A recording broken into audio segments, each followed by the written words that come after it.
کہ حسین ابن علی کا سر کاٹ کر عبید اللہ ابن زیاد کے سامنے لا کر رکھا گیا، اور اس میں امام بخاری نے لکھا ہے برأس الحسین علیہ السلام، حسین علیہ السلام کا سر۔ امام بخاری نے حسین کے ساتھ علیہ السلام لکھا ہے، مولوی نے نا اردو ترجمے میں نا رضی اللہ عنہ کر دیا۔ اسلام 360 میں بھی عربی میں لکھا ہے علیہ السلام، اردو ترجمے میں رضی اللہ عنہ۔ کتنی دو نمبری کرتا ہے مولوی۔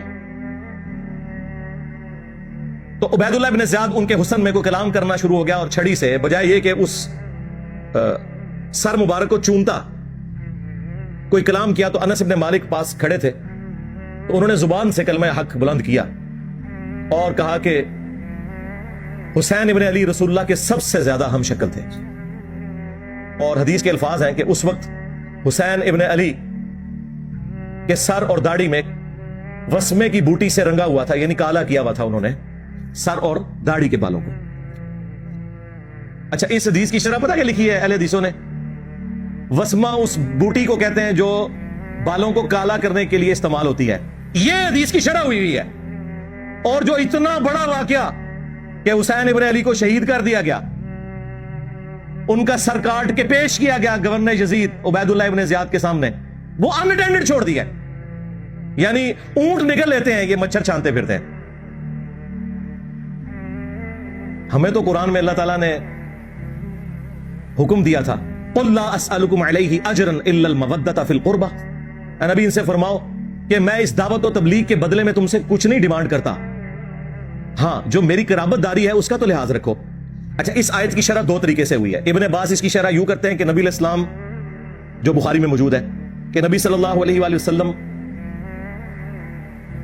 کے جو رشتہ دار تھے، جو دوسرے قبیلے کے لوگ تھے، انہیں اس حوالے سے کہا گیا کہ تم اپنی قرابت داری کا تو لحاظ رکھو، تم تو اتنے مہمان نواز ہو، تو یہ تو تمہارے اپنے قبیلے سے ہیں۔ اور ایک تشریح اس کی یہ کی گئی کہ نبی علیہ السلام کی دعوت و تبلیغ کے عوض ان کے اہل البیت کے ساتھ مودت رکھی جائے۔ یہ عبداللہ ابن عباس کے شاگرد نے اس کی تشریح کی۔ ہمارے نزدیک یہ دونوں درست ہیں۔ جب کافروں سے کہا جا رہا ہے کہ میری رشتہ داری کا خیال رکھو، تو مسلمانوں سے تو بدرجہ اولا کہا جائے گا کہ تم میری رشتہ داری کا خیال رکھو، کیونکہ اس گھر سے سب کو دین ملا۔ اور اس کو سپورٹی بخاری میں سیدنا ابو بکر کا قول ہے، اور نقل کون کر رہے ہیں؟ عبداللہ ابن عمر، جن کے بارے میں بخاری میں آتا ہے کہ ان سے کسی عراقی نے مسئلہ پوچھا کہ احرام کی حالت میں مچھر یا مکھی کو مار دیں تو کیا کفارہ ہے؟ انہوں نے کہا کہ یہ پوچھنے والا کون ہے؟ ان کا یہ اہل عراق سے ہے، اور ظاہر عراق اس وقت شام کا صوبہ تھا۔ بعض لوگ کہتے ہیں عراقیوں نے مار دیا، شیعان علی نے مار دیا، اور بھائی شام میں وفاقی حکومت تھی اور یہ صوبائی حکومت تھی، انہی کے انڈر تھی۔ اے عراقیوں، تم مجھ سے مکھی اور مچھر کا مسئلہ پوچھتے ہو، تم نے تو اللہ کے نبی کے نواسے کو قتل کر دیا، جن کے بارے میں نے نبی علیہ السلام سے سنا تھا کہ حسن و حسین دنیا میں میرے دو پھول ہیں۔ تو حضرت ابوبکر صدیق کا قول ہے بخاری میں، عبداللہ بن عمر کہتے ہیں کہ حضرت ابوبکر فرمایا کرتے تھے محمد کے قرب کو اہل بیت محمد کے قرب میں تلاش کرو۔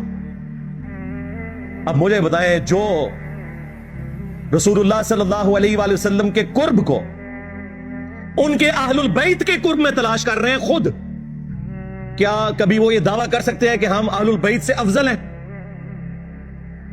اللاجیکل بات ہے یہ کہنا کہ جی بخاری میں موجود ہے، ابو داؤد میں بھی، کہ عبداللہ بن عمر کہتے ہیں کہ ہم نبی علیہ السلام کے زمانے میں افضلیت دیتے تھے حضرت ابوبکر کو، عمر کو اور عثمان کو، اس کے بعد افضلیت نہیں دیتے تھے۔ تو بھائی یہ لوگوں میں فضیلت کی بات ہے، اہل البیت بالکل الگ ہے، جن کے گھر سے دین ملا۔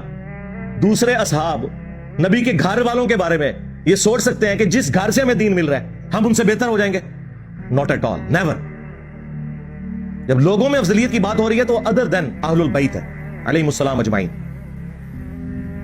اور پھر المستدرک للحاکم میں حدیث موجود ہے، نبی علیہ السلام نے فرمایا اگر کوئی شخص پوری زندگی حجر اسود اور مقام ابراہیم کے درمیان نمازیں پڑھتا رہے اور روزے رکھتا رہے، اسی حالت میں مرے نیکوکاری میں، لیکن ہم اہل البیت کا بغض اس کے دل میں ہوا، تو اللہ تعالیٰ اسے ضرور جہنم کی آگ میں داخل کرے گا۔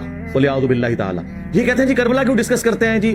کیا آخرت میں پوچھا جائے گا؟ جی پوچھا جائے گا۔ جب آپ کی جنت اور جہنم کا فیصلہ اہل البیت کی محبت پر ہو رہا ہے تو پوچھا نہیں جائے گا؟